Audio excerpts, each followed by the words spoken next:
Dojo. Welcome back. Another week where we're going to talk about nothing else other than startups, growth, and investment. That's all we talk about every week. It's like Groundhog Day. But what is different is we get different questions all the time. Now, I want to talk a lot today about what's happening in India versus what's happening in the rest of the world. And I'm going to put some arguments forwards and some arguments back. There are folks who listen to this who are investors, and I'm sure you'll have an opinion. And then there are folks who listen to this who are startups, and I know you are going to have an opinion. As always, you can ask about your pitch deck, you can ask about your website, you can ask about anything at all. I'm very, very happy to go through it. That's why I'm here every single Monday morning to give you as much help, love, and consideration from an investor to a founder as I possibly can. So, without further ado, let me give you a little bit of context. I had the wonderful, incredible, phenomenal pleasure of being in India only last week. I left like 10 days ago on a Wednesday, and then I came back on a Monday night. Brutal journey, right? 26, 27, 28 hours to go forwards and backwards. Why did I do that? Well, I did it to do a TEDx talk. And I did a TEDx talk over in a place called Kerala. And any of you from India, of course, will know Kerala is. Those of you who are not from India will not know where it is, but it is in the south of India, and it is the center, maybe the origin of all knowledge in India. It's the place where folks think about when they think about the smartest, most aware, most progressive folks in the country. And I had the great pleasure of going down there and doing a TEDx talk. Now, why did I do this? I did it because if you are a founder, there are a number of things that you can do to be able to build your business, right? You can build your outbound traffic. Excellent. You can build your investment. I don't like that so much, but you can build your investment. You can get investment from investors, which will allow you to do their outbound tasks. You can build your brand, which will then allow you to get better messaging, so better conversion. You can build your personal brand, which will lead to building very specific, we call them epic productions, which will lead to domain dominance. This is very important because this is what I did in Kerala. And you can also build your peak performance. That means that you're going to bed earlier, you're waking up stronger, you're getting more work done, and everybody sees you for being the badass founder that you are with your communication and your ability to clear decision make, along with being just a great founder. And you can do all of those things. Now, one of the things that I just mentioned there, which is that building that personal brand is so important. I cannot express enough to you how many founders raise money just because their personal brand is incredibly good. And I mean a lot of money. I had one of the founders that we were engaging with just raised like $2 billion. Yes, sir and ma'am, $2 billion, which was raised on the back of a very big and ambitious project, but for people who had done the stuff before. So they were trusted. So if you make money for people, you're trusted. If you're trusted, you're going to get a lot of other people giving you money. If people hear a lot about you and you're very famous, then you get trust or credibility. And because of that credibility or trust will get you money from people. If you are very well known, i.e. a domain dominance expert or a domain authority, then same principle applies. What will not happen is if you are quiet, that you're going to raise money. That's not going to happen, right? Unless you have a product which is off the charts and making lots of money with lots of customers on board. So building your personal brand is incredibly important. I went to Kerala to do that. And why did I do this? Because I believe India is going to be the future of the world in many ways. I should say India and Indians. And that is because there is a beautiful, beautiful, beautiful brew which has had all of the right ingredients put into it. You have got a lot of kids that were told that they had to be engineers for the last 30 years. Like we've only kind of started this over in the West recently, not just AI, but like user experience.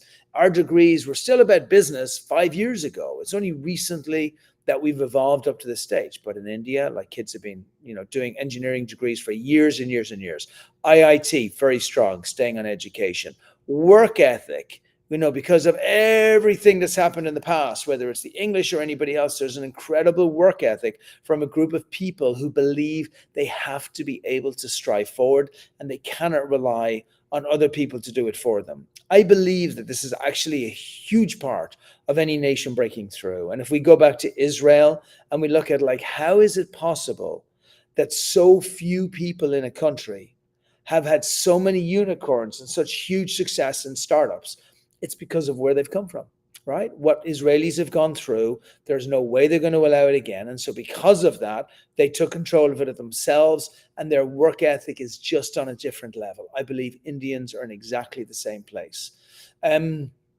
Access to markets. Incredible Indians have been traveling around the world for years and years and years and years and years. And now a bunch of those folks are coming home. So again, all of this is mixing into the pot. So for all of those reasons, it was a no-brainer for me to partner up with Ash and to go in and actually open up the Indian market and start launching even harder than we did before. And we launched pretty hard before. And so that's where we are right now. So it's a wonderful time. We're pushing really hard, and we make sure that like everybody is aware of the fact that India is really strong. Now, I know the topic of this. I'm going to open chat so that if oh, thank you, Kushi, lovely. Yeah, I loved going to Kerala. Actually, it was a great experience, and we actually what Kushi is referring to there is we actually did a mini documentary of sorts. Ashutosh actually did it, which was actually cataloging what I did from the beginning all of the way through to getting to Kerala, getting to the TEDx talk, dressing up in traditional clothing, then doing the talk, then coming out the other side. And we cataloged it all. Very easy to do, but very easy to forget at the same time. And you have to understand that when building your personal brand, this is really, really, really important to do. So going back to India, very, very, very strong market right now. Back in the day, and I'm talking only 10, 15 years ago, everybody in India would be looking to open up companies in the US. No longer the case. Now I'm seeing a lot of Indians that are in the US who are traveling back home so they can open up startups which are in India as well. So I believe India have got a head start against the rest of the world. If this was tennis, and it was the Laver Cup, this would be like Europe against the rest of the world. I think it's India against the rest of the world right now from a startup perspective. And I'm going to give a prediction. If India have got just over 100 unicorns today, I believe, and the world have got 1,200, I'm going to predict that India will jump up to 300, maybe 400, definitely by 2035, but possibly by 2030, 2031, 2032. We're only talking 5, 6, 7, 8, 9, 10 years away. That's what I believe the potential is over in India now. I think it could be absolutely huge. So I'll answer again as the questions come in. Remember, anybody who has a question, really that's what this is for. Like I will randomly just talk about the things that have happened last week because I know some of them will be helpful, but it's really for you. So you can ask me any questions that you have at all. So yes, we launched a celebrity fund over in the US. Celebrity funds are very much a US thing. So people like celebrities, they like it around. For us, it was a very easy way to get LPs into the fund because everybody loved the fact that we had all of these celebrities which were backing us up. India will probably become the same. Let me actually say this differently. So there's not one fund for Expert Dojo. I think we'll have 30 or 40 funds. We have invested in over 300 companies. We deployed about 25 million so far. We're going to deploy another 10 in the celebrity fund in the US. We'll deploy 10 into India pretty much straight away. I don't want to do the first fund in India as a celebrity fund. I want to keep it really serious. I want to make sure we get startups that are building really important products, which are breaking through, which the world desperately needs.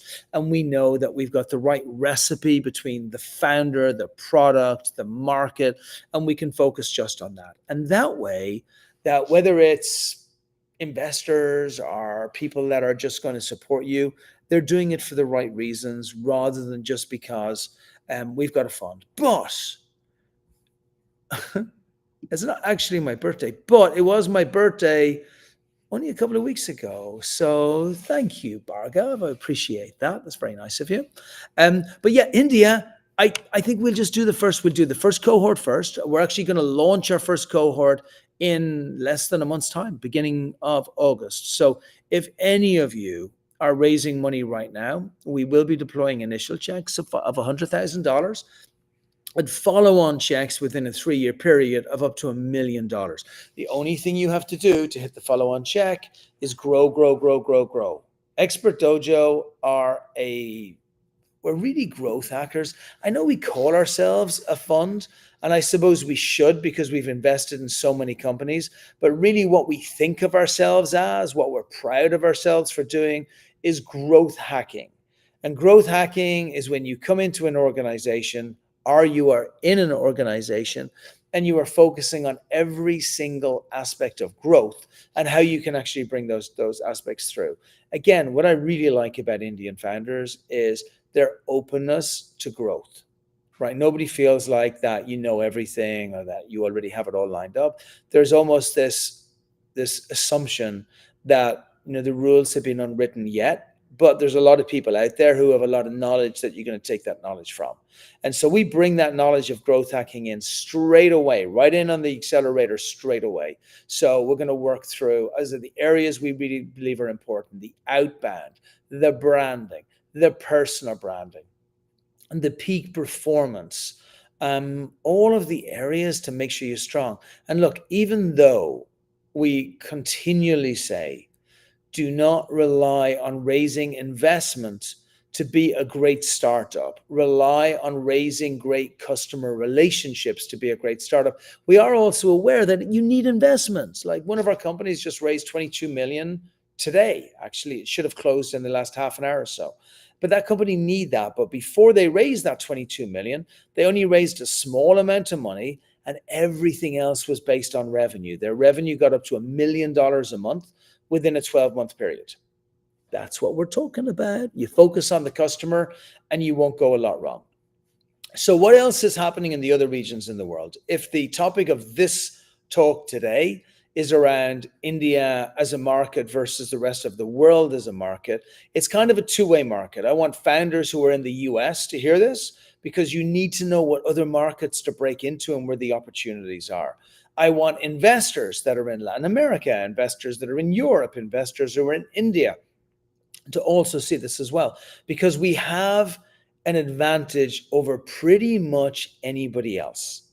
And that advantage is that we invest in all of the markets and we invest early stage in all of the markets. So we see exactly what's going on, exactly as it's happening. So right now we're investing a lot in Latin America. We like Latin America enough, but there's only a few countries where we're seeing the really good unicorns coming from. That does not mean that there won't be more countries in the future. I am sure there will. There'll be tons of great countries. But like in Latin America, it's Mexico, Argentina, and Brazil. That's where we're seeing everything in. Now, like I said, there are anomalies and there are also exceptions to that, like Guatemala, for example. I got a great company that we invested in, Investigo. And Investigo they're using remittances, but they're using blockchain and crypto to be able to transfer. So you can actually move your money from wherever you're moving it from. You can put it into a cryptocurrency or a meme currency. You can then keep it in that, or you can move it into a bank account, which is in Guatemala, or any other number of banks that we're going to be adding in from Mexico and everywhere else as well. Allows you to have control of your money. A big, big, big part of how we see the world shifting. And that's how we invest. We look at where those shifts are and how we can adapt into those shifts so that we can make money and we can just be in a really good place. That's the whole idea. Everything that we're looking to try and do is just based around that. And so you should be looking at exactly the same thing. Okay, so lots happening in India. Hang on a second.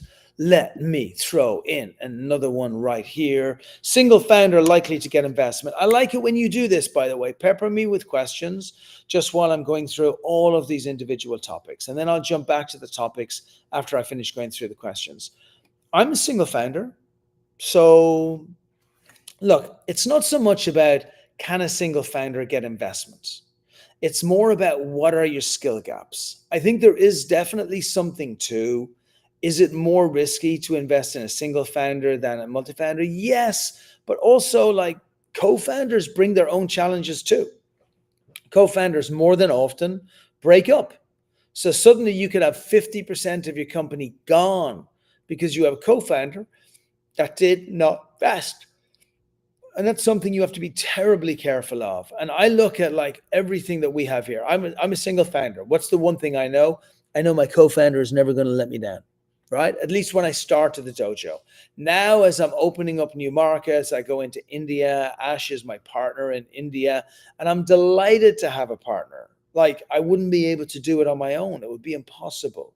And you have talents and skills and all those wonderful things that supplement the areas that we are weak in. Remember, we're all good and bad in different areas. So I break it down very rudimentary and in a very non-scientific way in 3 areas.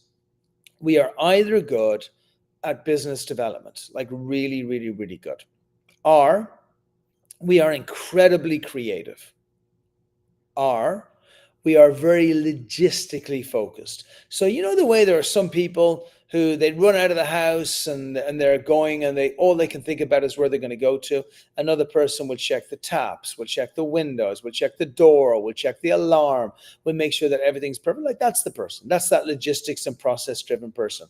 Very, very hard to build a unicorn without that person in place. Very hard, if not impossible. But without the creative person, you don't have the ideas. And not only do you not have the ideas, but you don't have the ability to grow those ideas into Horizon 3. Remember, Horizon 1 is what you think is your great product, which is going to save the world for your customers. Horizon 3 is a product that is really going to save the world for your customers. The problem is you can't get to Horizon 3 until you get the feedback from Horizon 1. Horizon 1 is you engaging with your customers in a very stalkish way to find out what they need, when they need it, and how you can supply them with that. That's Horizon 1. So you got to get to Horizon 1 to get to Horizon 3. So you need your creative person to be able to do that for you. Now, same thing when we start moving towards the business development person. You need someone who wakes up in the morning and they're on the phone. Yo, it's Brian here. I am from Widget & Co. I think you need a widget and you need it because boom, short, sweet, benefit focused. That person is prepared to do 80, 100 calls a day. That person is also a great emailer, is also great at email sequences, also great at working through CRM systems, also great at everything in the middle. You got to have that person, and then you got to have the creative. You got to have that person, and then you also have to have the logistics person. So here's your problem as a solo founder. You don't have those 3 things. Like I'm really good at business development and everything that's involved around it, right? So whether it's communication, whether it's clear decision, like all those things I'm good at. That's my God-given skill, but I'm terrible at logistics. So if it was down to me to build out a platform or a company that had a strong logistics element, it is never going to happen. And that means that my beautiful unicorn that I so desperately wanted to build will never get built. Sad, but true. Same thing with the creative. I have, maybe it's unfair to say that it's like 100% business development and 0 logistics and 0 creative. I would say I am 70% business development, maybe 8% creative and 2% logistics. So without logistics, I'm dead. But I'm actually okay on creative, so I can do that. So long answer, but look, if you are a solo founder, make sure that your team are backing up the skill gaps that you obviously have as you're launching and building your company. And I'll say one extra thing to make this even harder. As you grow the company, the skills required to be successful in the company are different. So as I build Expert Dojo, we have a couple of hundred investments. The skills required are not really mine anymore. Now there are skills like human resources, investment management, private equity. Like, I don't know about this stuff. These are not my skill sets, but they're the skill sets that are required to take Expert Dojo to the new level. You go through the first level, second level, third level. Second level is build. First level is go out there, be a Viking. Second level is builder or gladiator. Third level is Knights of the Round Table, aka Horizon 3. Okay, let me bring up another great question here. These are super questions today. I like where everybody's going to. I don't know Brendan at all. Look, I think look, how can I say this in a nice way? There would need to be something wrong with you not to be bullish about India. Okay? It's obvious. The unicorn growth is obvious. The skills of the entrepreneurs, obvious. The growth of the investors in India, obvious. India's dominant position in the world continue, like obvious. Like I don't think Brendan is particularly smart, and I don't think I'm particularly smart. I think a 12-year-old could work out that India is a great market. The important thing that's going to matter is what value do we bring to India? Not are we able to read a book and tell that India is useful? Make sense? He's a good guy. I don't know the guy directly. I do know Herschel from 2AM VC, who is a wonderful VC, a great human being. He's the cousin for Sanjay, who was over at 100X a while back. But look, this game that we play as VCs is very similar to the game the founders play. It's a game of math, right? And so what we're trying to work out is how can we find a person in an area with a widget that has the ability to grow to $10 million a month in revenue. That's all, right? And sometimes that would be in India. I have companies in Latin America. I have a company in America North that have grown from zero to pretty much $500,000 a month. Matt from North is an animal, right? He's incredible. First thing, I wanted to speak to him once before we invested. He couldn't talk to me because he did cold calls that time. Every single day, he started with 75 cold calls. That was the first thing he did. When I found that out, I treated cold calls to me in a whole different way. And so you look at the people, you look at the activities, you look at the things they do. Like if I bring it again, back to India, back to work ethic, I've got Madhav over in Zippy. They've grown up to $500,000 a month in revenue. They've raised a little bit of money, but not much. They're in fantastic shape. Madhav will grow that to probably $3 to $5 million a month within the next 2 to 3 years. No doubt in my mind that he's going to be able to do it. This whole thing is about the people, the opportunity in the area, the market size maybe in the area, and the transformative impact of the widget. That's all it is. But yeah, I like these guys. I like a lot of the VCs that are over in India. I think that the Indian VC market needs to mature an awful lot. One of the things that the US has, which India will learn from and other regions will learn from as well, is that the very big VCs, like the VCs who are far bigger than 2AM VC or far bigger than us, they're the ones who pulls the strings for this game. We have no maneuverability at all. There are 4 or 5 big VCs in the world, and these people make sure everybody else understands how big they are. And whether you're Mumbai Angels, whether you're 2AM, whether you're Expert Dojo, everybody walks their walk, because otherwise they don't put the 20, 30, 40 million dollars in that they were going to put into your company, and that will disadvantage your company. And you do not want that to happen. Now, me personally, I hate VC. I think VC is a terrible game. And I even hate thinking of myself as a VC. I think of myself as a growth hacker. I love growth hacking. I love storytelling. I love being able to break through. And I see growth hacking, storytelling, and proficiency with being able to outreach to, engage with, and close customers as a way past the silly game of VC, where everybody is just hoping that they can invest money in, so somebody else can invest money in, so somebody else can invest money, so somebody else can invest money. It's all silly, right?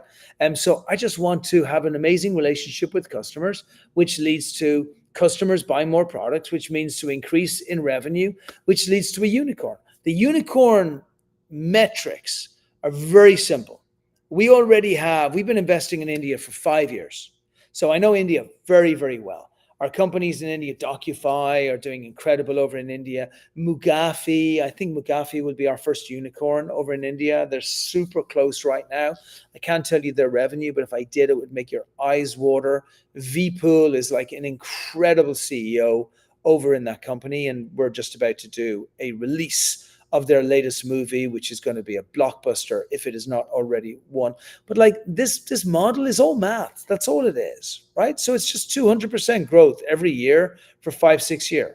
You want to do like 50% one year? That's okay. It's okay, no problem, because you got to get your product fit right, right? You want to do like 100%? It's okay. It's not going to take you 5 years. It's going to take you 8 years. But what you don't have the choice of doing is growing at 10% every single year. You got to build something beautiful. And I think that's one of the things where Indians are going to learn from, is going to be that like when as you build and grow, it's going to seem like a $20 million company is a large size company. It's not, right? It's a teeny weeny weeny company, as is a $50 million company, as is 100, as is a 300, as is a 500. And that mindset changing to get to that size is just going to be a little bit difficult. Now, I just want to caveat that with one thing. I am speaking only in the lens of a venture capitalist. I am not speaking in the lens of somebody who admires entrepreneurs for building great companies. If you build a company that's doing, 100 grand a month, 200 grand a month, God bless you. That's an incredible company doing really well. But if you're not, and if you're focused on building a venture backable company that's going to receive VC money in on it, then you got to go for the larger amounts. Okay, another question down here as well. So, and I want to pull together just my conversation about Europe versus EMEA versus all the other regions, and bring it back to India again.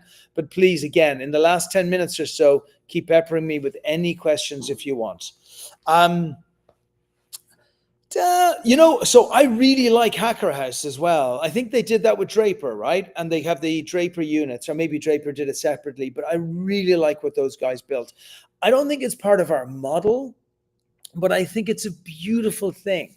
One of my favorite entrepreneurs of all time, not as a person, because I think he's a sociopath as a person, but as an entrepreneur, is a guy called Adam Neumann. And Adam Neumann is the guy who started WeWork. And what I loved about Adam Neumann is he probably accentuates the model or the idea of Horizon 3 in a way that's more obvious, more transparent, and more visual than any other entrepreneur I've ever met. Because he started out with WeWork, and WeWork was to be the largest and most significant and most impactful co-working or co-location space in the entire world. That was his Horizon 1, to be number one. Horizon 3 was to create the we community, and the we community was just a better world. It's humans living together, entrepreneurs working together, entrepreneurs being friends together, entrepreneurs learning from each other, entrepreneurs helping each other, entrepreneurs eating together, entrepreneurs, well, I don't know about sleeping together, but everything else in there. That's Horizon 3. That is the reshaping of a world. It's like Google saying their Horizon 3 is to catalog the entire everything in the world, the whole world, not just a little bit of it. And so when you do those types of things, you build up a really good Horizon 3. And look, when it comes to startup in general, there are a number of areas that are going to help build out. I actually don't like the word community, because I think it can kind of turn into a kumbaya thing, where like being nice to people is more important than being successful in business. And that's just not the truth. The only thing that matters is growing and sustaining and selling or keeping an incredibly strong business. And community is something which is a part of that. But I do really like the Hacker House, and I really like the Draper guys and what they're doing to try and build this more co-mingling, co-working, co-living environment. I think it's dope and awesome and all those things at the same time. Expert Dojo want to be one thing. We want to be the best at one thing. And that is merging, fusioning, bringing together, making love between sales and venture. Venture is weak in general. It's a bunch of people who have money, who give money to founders, and then founders spend 60 or 70% of their time looking for money so that they can then build a great customer relationship. We want to help you build great customer relationships at the very beginning. And we want to be the best at that. And we want people to come to us and say, thank you, Expert Dojo. You helped us grow faster, which helped us win our war against time, which meant I didn't need to get divorced. I didn't need to lose my house. I didn't need to lose my dog. And I didn't need to have my kids never speak to me again because they just stopped knowing who I was. Remember, your only war is against time. That's it. And you win that war against time by winning a war against sales, by building something more beautiful with customers, right? But I like those guys. Great call. Thank you a lot, Ari. Okay, what do we have from Shreya? With coming AI transformations, everyone has started building something. How can we become a part of this game? Look, Y Combinator recently released a very important thing saying they're not interested in people building AI. Well, they didn't quite say it like this. I'm paraphrasing, okay? They're not interested in people building AI to transform companies. They're interested in companies transforming industries with the help of AI, right? Really fascinating. So it's like, I'm going to use AI agents so that attorneys can write up contracts much simpler and easier and save 3 hours of the time. They're like, no, we want to invest in the next attorney firm that have all of that technology built into it, and you become the next KPMG of the world. I like that.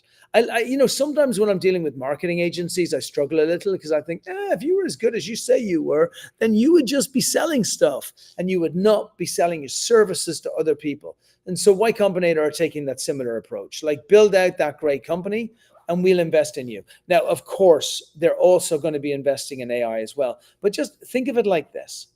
There is everybody building everything about AI right now. Everything. There's a new product out every 5 seconds. We will revolutionize. We will change. We will transform.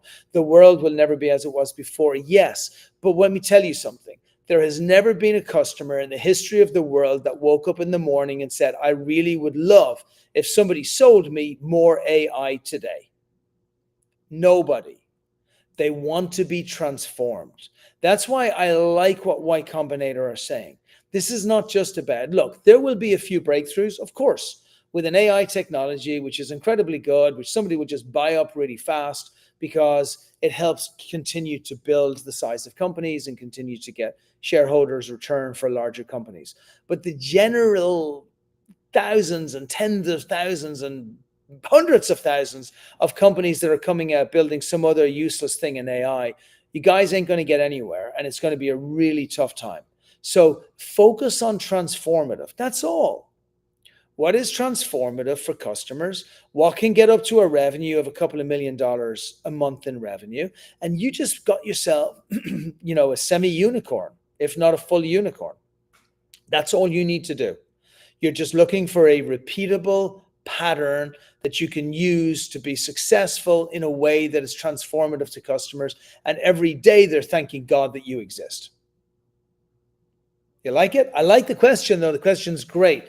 Keep up with your customers. Don't keep up with everything else. Okay, we got M80 back in the house again. Just like M80 in America, would you invest in gaming companies in India? So M80 are not a gaming company. They're a gaming organization. An esports organization. What does that mean? It means they're like the Lakers, or they're like the Clippers, or they're like, one of the regional Indian county teams, maybe, which is run by a private organization, if that's the case. Gaming is more difficult.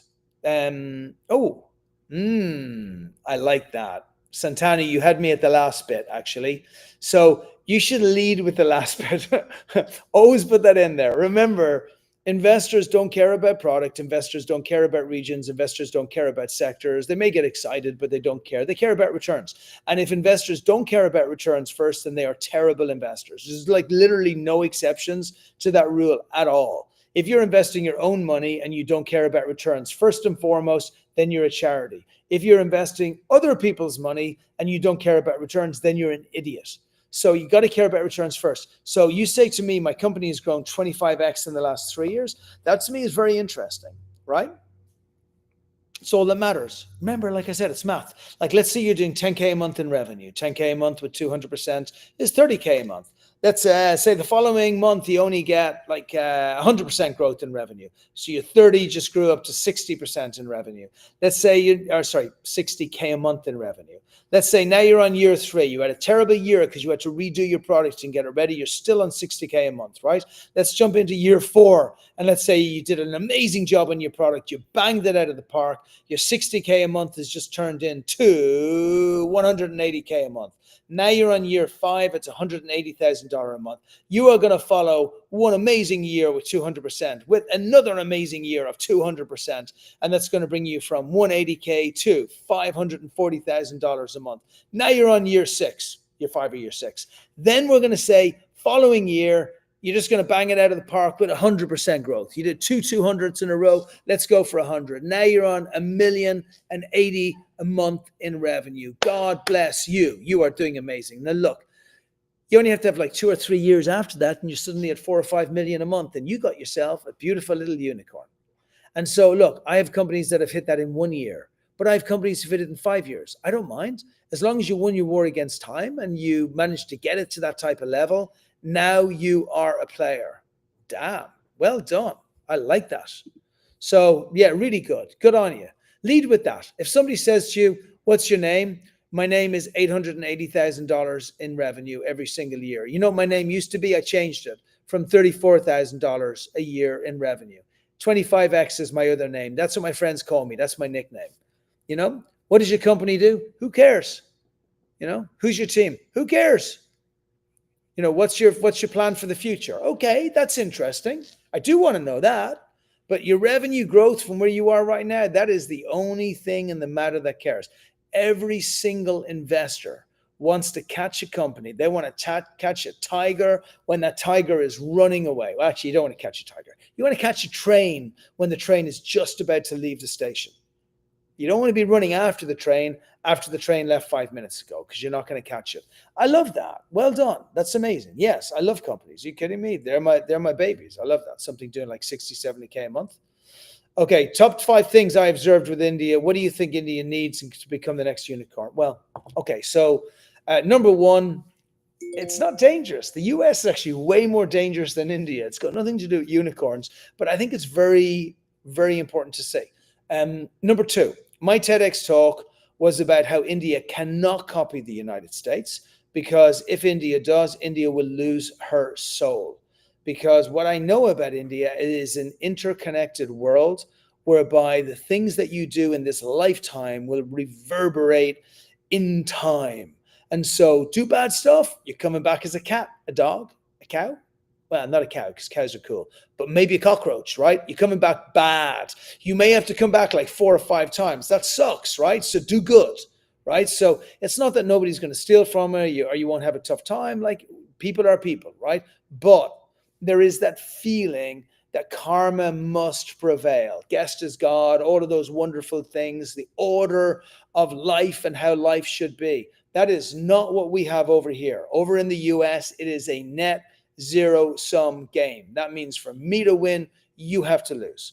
So I notice in a very, very strong way that India has that. And for the very first time, India is not in a place of adversity. And as an Irish guy, it's easy for me to say this stuff because we had the Brits as well.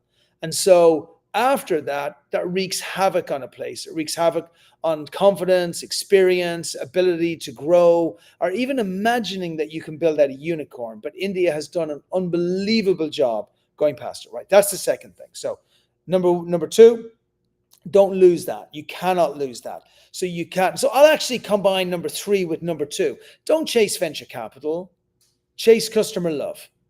You got to do that. It's tied in with the culture. You can't turn into this Ponzi scheme where everybody every day is turning into a great pitch and a pitcher, and like your biggest people in India in the startup scene are people who are great pitch coaches. Like, you're doomed. It's all over when you get to that stage. Or there are life coaches who are going to help you navigate your path in startup. You don't need life coaches. You need customers to navigate your path in startup. Other things that I've noticed, there's a hunger right now. There's a hunger. Like, you guys are ready. You're ready. You're waking up in the morning and there's competition and there's hunger and everybody wants to build unicorns. I like that. Number 4, 5, and 6. India is no longer a place where you build copy and pastes. India is a place that is leading technology in the world. I think we're going to see the next great chips going to come out of India. I think we're going to see the next great space, whatever, come out of India. I think we're going to see the next AI, come out of India. It's going to be very strong. Next thing I've noticed, a lot of Indian founders around the world are coming home. That is not expected, but it's happening, and it's happening in a very big way. And look, I could give you another 20 things out of India that are happening, but they're very significant. And if you're a founder over here and you're thinking to myself, well, I should use dev people over here, just keep an eye out, because it's not a question of, oh, India's cheaper. Those days have gone. It's a question of like, oh, I don't want to generalize too much, but like most Indian developers are better. Sorry if you're a developer. Okay. What do we have? Okay. And so actually, I think that's a really nice place to finish on. Look, and I'll wrap it back to what I was saying about the other regions. Latin America is going through a very interesting renaissance as well. It's not as advanced as India because it hasn't had as many unicorns being built outside the country, and that knowledge base is now coming back into the country. It also didn't have the same focus on AI, engineering, and just really building out great tech people that India has. So I think India has like a little bit of advantage, but definitely the aggression of the Latin Americans is really interesting to watch, especially being, on the doorstep of the US. That will have an effect on you. I think Israel is like, okay. I think a lot of like the amazing stuff that I saw before with Yossi Vardi that was being built has just changed. I think just Israelis have become softer and startup. And again, if you're Israeli, I apologize, but a lot of money has been just pumped into the Israeli ecosystem, and money makes founders soft. Like that's just what happens. But does that mean that there's not great founders in Israel? No, there's amazing founders in Israel. But I think that title as being the greatest startup nation on the planet, which has been richly deserved for almost 30 years, is at huge risk to India. And if you asked me to put my money on it tomorrow, my money would go in India straight away. I think Europe are like, okay, stroke boring. And the problem with us Europeans is up here in our heads. We can't think about the potential of the unlimited. We just don't have the ability to do it. We're very stuck to the German way of thinking of, hey, grow at like 2 or 3% every single year and things will be fine. And it's okay. It's fine. It's just not fine for building unicorns. That's all. My homeland of Ireland. Yeah, I'm sorry, guys. They're better at just, stealing companies from other countries and bringing them back home and then charging them less tax, which is an abomination in my mind. And the US is going to go through a very difficult time over the next couple of years, which is probably necessary. And what the US does have, which is maybe the rebirth of what was a dying nation in the startup space, is what's happening in AI in San Francisco, which is really interesting. And it's bringing a lot of people back who were bored before. So that is the prognosis today. I think I've got everybody's questions, but that is the prognosis today on everything that is India versus the rest of the world in startup and what's going on there. I think you all are great. Honestly, you're building out companies, you're making them really strong. Our intention is to keep on investing and investing extremely aggressively throughout the entire region of India, the entire region of the US, the entire region of Latin America, the entire region of Europe, MENA region. I didn't mention the MENA region. I didn't mention Africa. I think Africa is going to have a great year next year. Listen, you heard it here. I've been investing in Africa for like 5 years. And last year I said, no more investing in Africa because there's no investment partners over there. The regions are so hard. Nigeria had so many issues with inflation and God knows what else over there. There's only really 4 regions that we were investing in Africa anyway, or four countries that we are investing in. And it was a really, really tough time. But now we're having companies break through in a really big way. I think 2027 is going to be a bumper year. You're going to see there 5 unicorns or 6 unicorns, which has stayed pretty static for the last couple of years. I think we're going to see 3x, if not more. Okay, you heard it here. And so there's a lot of what's happening in India which will transcribe over to Africa as well. But here's my lesson. Take what I did in Kerala, which was a beautiful experience for me, however it comes out, whatever people think of it, and whether I get hated or loved or something in the middle, build your personal brand. Do an epic event. Create something incredible that nobody else is able to create. Like, do that. And you will be beginning something incredible to build your domain dominance. That is what it is all about. For everybody who's been watching this to see how does India fare against the rest of the world, hopefully it's pretty clear where I am on this entire thought leadership stance. And for everybody else, I look forward to seeing you same time, same place, next week over on the Expert Dojo live stream podcast or whatever the heck this thing is, every Monday morning, Pacific Standard Time at 8.